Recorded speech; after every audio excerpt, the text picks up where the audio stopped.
श्री शिवाय नमस्तुभ्यम दोस्तों, स्वागत है आपका आपके अपने चैनल शिव भक्ति मार्ग में। आप सभी जानते हैं भाद्रपद मास की कृष्ण पक्ष की अष्टमी तिथि को हम श्री कृष्ण जन्मोत्सव मनाते हैं।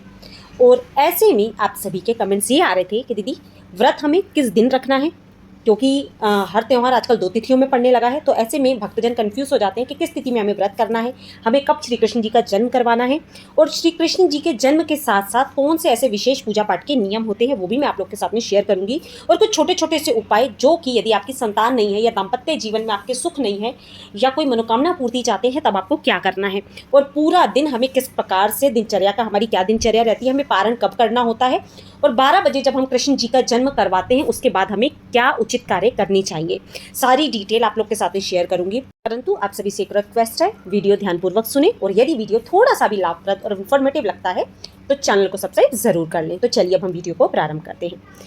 जैसा कि मैंने आपको पहले ही बता दिया, श्री कृष्ण जो जन्मोत्सव होता है वो हमेशा भाद्रपद मास कृष्ण पक्ष की अष्टमी तिथि में ही मनाया जाता है, जब हमें रोहिणी नक्षत्र प्राप्त हो रहा होता है। तो रोहिणी नक्षत्र में हम पूजन वगैरह करते हैं, भगवान का जन्म कराते हैं और निशिरा काल में हम पूजन करते हैं।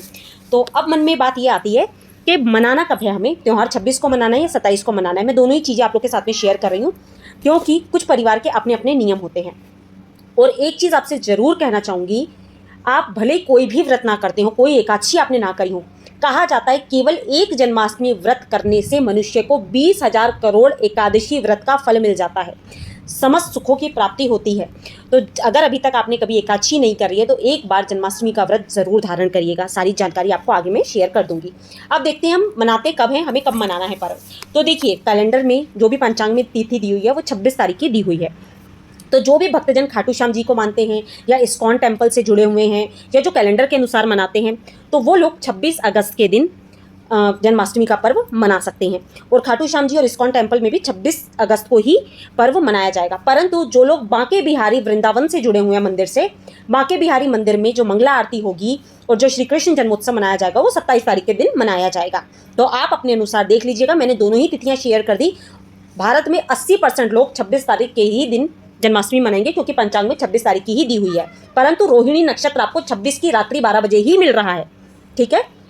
तो कम से कम 80% लोग 26 तारीख के दिन ही मनाएंगे। परंतु कुछ लोग जो भी बांके बिहारी जी के मंदिर को मानते हैं या वृंदावन से जुड़े हुए हैं वो लोग 27 तारीख के दिन मनाएंगे, ठीक है। दोनों चीज़ें आपको क्लियर हो गई।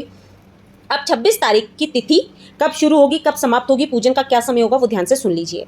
26 अगस्त को सोमवार को सुबह 3:39 से तिथि प्रारंभ हो जाएगी, अष्टमी की जो तिथि है। समाप्त होगी 27 अगस्त मंगलवार के दिन रात्रि 2:19 पर, ठीक है। तिथि मैंने आप लोगों के साथ में शेयर कर दी। व्रत हमें 26 तारीख के दिन रखना है। रात्रि में हम भगवान का जन्म करवाएंगे, और व्रत का पारण कुछ लोग भगवान का जन्म कराने के बाद भी कर देते हैं, या फिर 27 तारीख मंगलवार के दिन सुबह में भी कुछ लोग पारण करते हैं। तो आप अपने अनुसार देख लीजिएगा। भगवान के जन्म के बाद वैसे आप पारण कर सकते हो, कोई दिक्कत नहीं है। नहीं तो आप चाहें तो अगले दिन भी कर सकते हो, ये आपके ऊपर है। अब व्रत हमें रखना कैसे और क्या खाना है वो जान लीजिए। व्रत 2 तरह से किए जाते हैं। एक होता है निर्जला व्रत, जिसमें आप जल भी ग्रहण नहीं करते।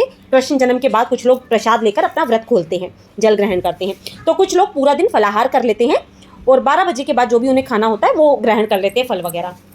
तो आप अपने अनुसार देख लीजिएगा।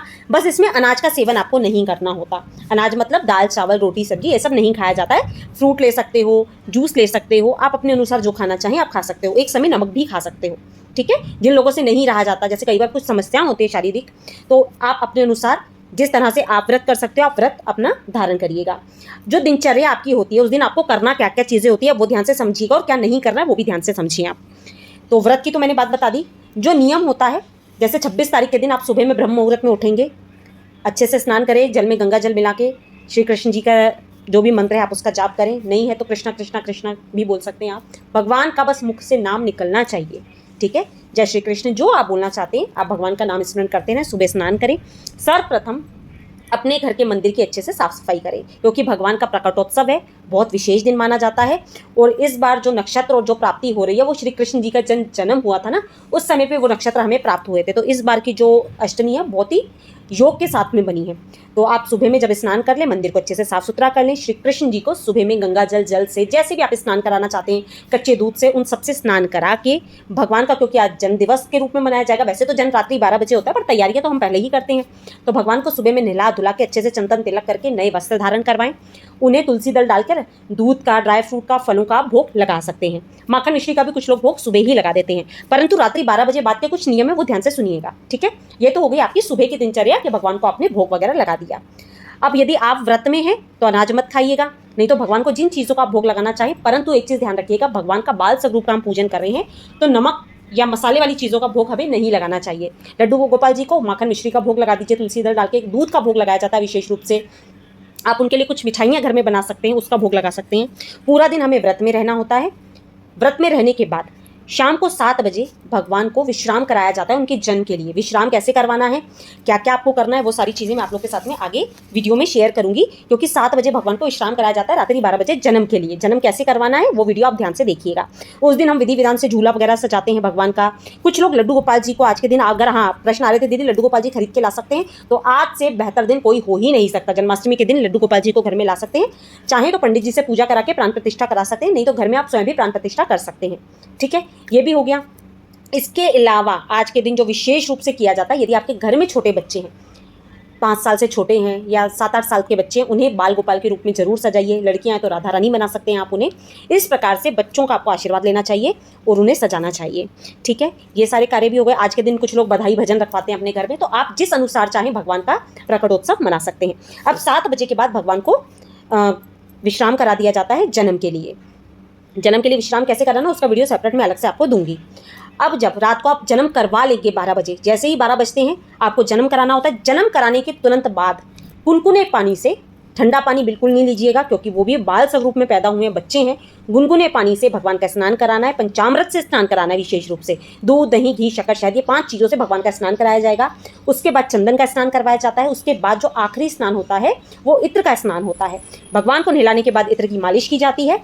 और जब आप पूजन करते हैं, आरती वगैरह करते हैं, तो भगवान को जो मुख्य भोग होता है वो पंजीरी का भोग लगाया जाता है। पंजीरी और माखन मिश्री और मखाने की खीर, ये 3 विशेष भोग आज के दिन लगाए जाते हैं। पंजीरी का भोग मुख्य रूप से इसलिए लगाया जाता है क्योंकि कहा जाता है जब कृष्ण जी की माता जी को जो यातनाएं दी गई थी, यातनाओं को दूर करने के लिए, क्योंकि कोई भी गर्भवती महिला जब कष्ट में होती है तो उसे इसी प्रकार की चीज़ें दी जाती हैं, इसीलिए हम पंजीरी का भोग बनाते हैं। तो पंजीरी कैसे बनानी है, बहुत ही सरल रेसिपी मैं आप लोग के साथ में शेयर करूंगी, आप मुझे बोलेंगे। तो पंचामृत बनाया जाता है, मखाना की खीर बनाई जाती है, माखन मिश्री का आपको भोग, ये विशेष भोग होते हैं। उसके अलावा आप 10 चीज़ें रख सकते हो, कोई दिक्कत नहीं है, परंतु जो मुख्य भोग है माखन मिश्री, मखाने की खीर और पंजीरी है। ये 3 चीज़ें हर भक्त को अपने घर में बनानी चाहिए। आप पहले भी तैयारी करके रख सकते हो, ठीक है। तो ये आपने बना लेना है। और आज के दिन जो विशेष कार्य है, जिनकी संतान नहीं है, जोड़े से यदि आप उपवास रख सकते हैं तो भगवान को उपवास करें। रात्रि में भगवान का विशेष पूजन अर्चन करें। आज के दिन आपको किसी भी कृष्ण मंदिर में हो सके तो एक बांसुरी दान करके जरूर आनी चाहिए। सामर्थ हो तो चांदी की बांसुरी दान करें, नहीं आपका सामर्थ है तो लकड़ी की बांसुरी का भी दान आप मंदिर में करके आ सकते हैं। कहा जाता है जिन दाम्पत्य जीवन में यदि जो संतान को लेकर परेशान है, जो भी दंपत्ति, उन्हें संतान प्राप्ति इस उपाय के करने से ज़रूर होती है।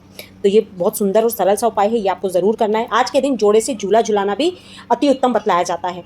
तो जिस भी जोड़े के जीवन में कुछ भी समस्या चल रही है, जोड़े से झूला जरूर झुलाएं, मंदिर में भी जाकर झुला सकते हैं आप। आज के दिन जो कार्य नहीं करना है आपको वो होता है छोटे बच्चों को डांटे ना, क्योंकि वो भगवान का स्वरूप है। उन्हें किसी भी प्रकार से मारे पीटे या डांटे, कुछ भी अपशब्द ना कहें, क्योंकि कुछ बच्चे माना शैतान होते हैं। माताएं कई बार गुस्से में थोड़ा सा डांट देती हैं, परंतु आज के दिन देखिए ऐसा ना करें। खीरे का सेवन आज के दिन नहीं करा जाता, क्योंकि खीरे से भगवान का जन्म करवाया जाता है। तो रात्रि 12 बजे के बाद आप जन्म वगैरह करा के अपना व्रत खोल सकते हैं, नहीं तो मंगलवार के दिन सुबह भी अपना व्रत खोल सकते हो।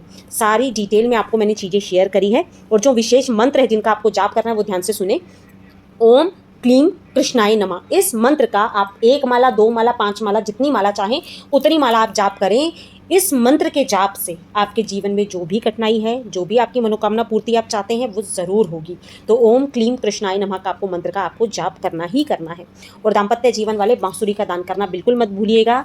जिनके जीवन में संतान सुख नहीं है, संतान की प्राप्ति चाहते हैं, तो आज के दिन जरूर दान करके आए। माखन मिश्री का भोग प्रत्येक दंपत्ति को भगवान को आज के दिन लगाना चाहिए। तो आशा करती हूँ सारी जानकारी लाभप्रद रही होगी। वीडियो अच्छा लगा होगा, इन्फॉर्मेटिव लगा होगा। थोड़ा सा भी वीडियो अच्छा लगा हो तो लाइक करने के साथ साथ प्लीज़ चैनल को सब्सक्राइब करना बिल्कुल मत भूलिएगा और आगे के वीडियोस में बने रहिएगा। तो मिलते हैं अपने नेक्स्ट वीडियो में, तब तक के लिए श्री शिवाय नमस्तुभ्यं, जय माता रानी दोस्तों।